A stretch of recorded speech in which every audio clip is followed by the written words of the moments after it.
ദുനിയാവിന് വയസ്സില്ല, പടച്ചവനും വയസ്സില്ല.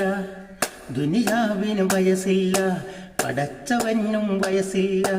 മണ്ണിൽ പിറക്കണ ജീവജാലങ്ങൾക്ക് ആരു കൊടുത്തു ഈ വയസ്സ്? ആരു കൊടുത്തു ഈ വയസ്സ്? ദുനിയാവിന് വയസ്സില്ല, പടച്ചവനും വയസ്സില്ല. ദുനിയാവിന് വയസ്സില്ല, പടച്ചവനും വയസ്സില്ല. മണ്ണിൽ പിറക്കണ ജീവജാലങ്ങൾക്ക് ആരു കൊടുത്തു ഈ വയസ്സ്? ആരു കൊടുത്തു ഈ വയസ്സ്? ദുനിയാവിന് വയസ്സില്ല, പടച്ചവനും വയസ്സില്ല. ദുനിയാവിന് വയസ്സില്ല, പടച്ചവനും വയസ്സില്ല. പടച്ചോനിരിക്കണ ആഫീസിന്റെ അഡ്രസ് അറിയണ ഇബിലീസുകളെ.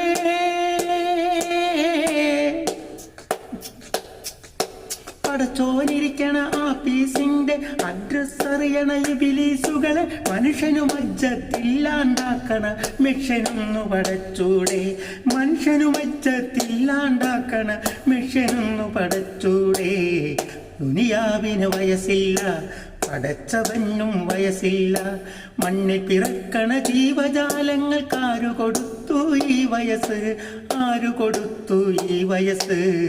ദുനിയാവിന് വയസ്സില്ല, പടച്ചവനും വയസ്സില്ല. ദുനിയാവിന് വയസ്സില്ല, പടച്ചവനും വയസ്സില്ല. മണ്ണിൽ പിറക്കണ ജീവജാലങ്ങൾക്ക് ആരു കൊടുത്തു ഈ വയസ്സ്? ആരു കൊടുത്തു ഈ വയസ്സ്? ദുനിയാവിന് വയസ്സില്ല, പടച്ചവനും വയസ്സില്ല.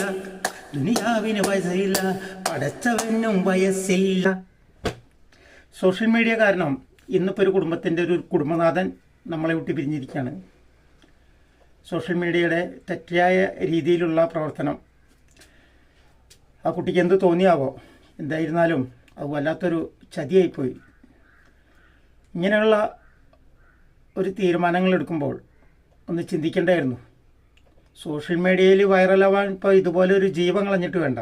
എത്രയോ മാർഗങ്ങളുണ്ട്. ഓരോരുത്തരുടെ ജീവിതം തന്നെ എടുത്ത് പറഞ്ഞാൽ മതി. ഒരുപാട് ജീവിതം കഴിഞ്ഞിട്ടാണ് നമ്മളൊക്കെ വരുന്നത്. അവിടുന്ന് അങ്ങോട്ട് ആലോചിച്ചിരുന്നാൽ മതി എന്തൊക്കെ തരത്തിലാണ് നമ്മൾ എവിടേക്ക് ബന്ധപ്പെട്ട് ഏതൊക്കെ ബന്ധപ്പെട്ട് അതെടുത്ത് മാത്രം നമ്മൾ ഉപയോഗിച്ചാൽ മതി. ഇഷ്ടംപോലെ വൈറലാവും. ഞാൻ ചെയ്യുന്നു ഇപ്പോൾ അതുതന്നെയാണ്. അപ്പോൾ ഇനിയിപ്പോൾ പുരുഷന്മാർക്കുള്ള ഒരു നിയമം സ്ത്രീകൾക്ക് കൊടുത്തുള്ള അതേ നിയമം കൂടി തിരിച്ചു വാങ്ങേണ്ടി വരും. എന്ന് വെച്ചാൽ ഇനി സംരക്ഷണം കൊടുക്കേണ്ടത് പുരുഷന്മാർക്കാണ്. ഇപ്പം എല്ലായിടത്തും സ്ത്രീകൾ ഓഫീസിലായാലും കുടുംബമായാലും എപ്പോഴും സ്ത്രീയാണ് ഇപ്പോൾ ഭരണം. എല്ലായിടത്തും സ്ത്രീകൾക്കാണ് എല്ലാ മുൻഗണനയും കൊടുത്തിരിക്കുന്നത്. ആ മുൻഗണന കിട്ടിയ കാരണം ചില സ്ത്രീകൾ ഈ പെരുമാറുന്നത്. എന്നിരുന്നാലും വളരെ മോശമായി ആ കുടുംബത്തിന് ആദരാഞ്ജലികൾ അർപ്പിക്കുകയാണ്. മരിച്ച ആൾക്ക് ആ കുടുംബത്തിന് ദുഃഖം ചേരുന്നു. ഇനിയും ഇതുപോലുള്ളൊരു ഒരു ജീവൻ പൊലിയായിരിക്കട്ടെ സോഷ്യൽ മീഡിയ കൊണ്ട് എന്ന് പ്രാർത്ഥിക്കുന്നു. ഓക്കെ.